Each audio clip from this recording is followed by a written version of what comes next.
Pemirsa, tertangkapnya Bupati Kabupaten Musi Banyuasin sekaligus Ketua DPD Partai Golkar Sumsel, Dodi Reza Alex Nurdin, membuat banyak pihak terkejut. Oleh karenanya, sebagai Ketua PDK Kosgoro 1957 Sumsel dan juga Wali Kota Prabu Muli, Ridho Yahya mengajak seluruh kader Partai Golkar bersatu dan meninggalkan perbedaan. Ridho Yahya, Wali Kota Prabu Muli dan pernah menjabat sebagai Ketua DPD 2 Partai Golkar Prabu Muli selama 2 periode, saat ini prihatin dengan kondisi Partai Golkar Sumsel.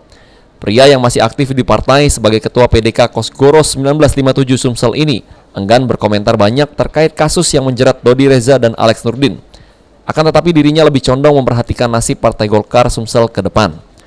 Sebagai partai terbesar di Indonesia dan berpengalaman, Ridho Yahya yakin Partai Golkar Sumsel dapat bangkit melewati badai masalah ini. Ridho pun berpesan kepada seluruh kader Golkar untuk menghilangkan ego masing-masing demi keutuhan partai. Selama ini ada berseberangan di sana sini. Nah, di sana ini kita penting hilangkan perbedaan. Tapi Golkar yang paling utama. Itu harapan kita.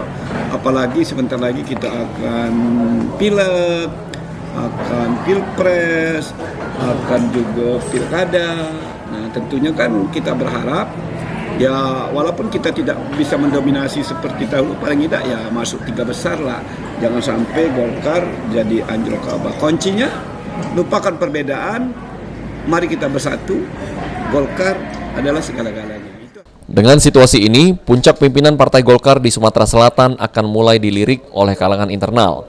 Disinggung mengenai figur yang cocok mengisi kekosongan, Ridho Yahya menyebut orang tersebut haruslah bertanggung jawab membesarkan partai dan lebih memikirkan kepentingan partai ketimbang kepentingan pribadi. Beni Firdaus, PAL TV.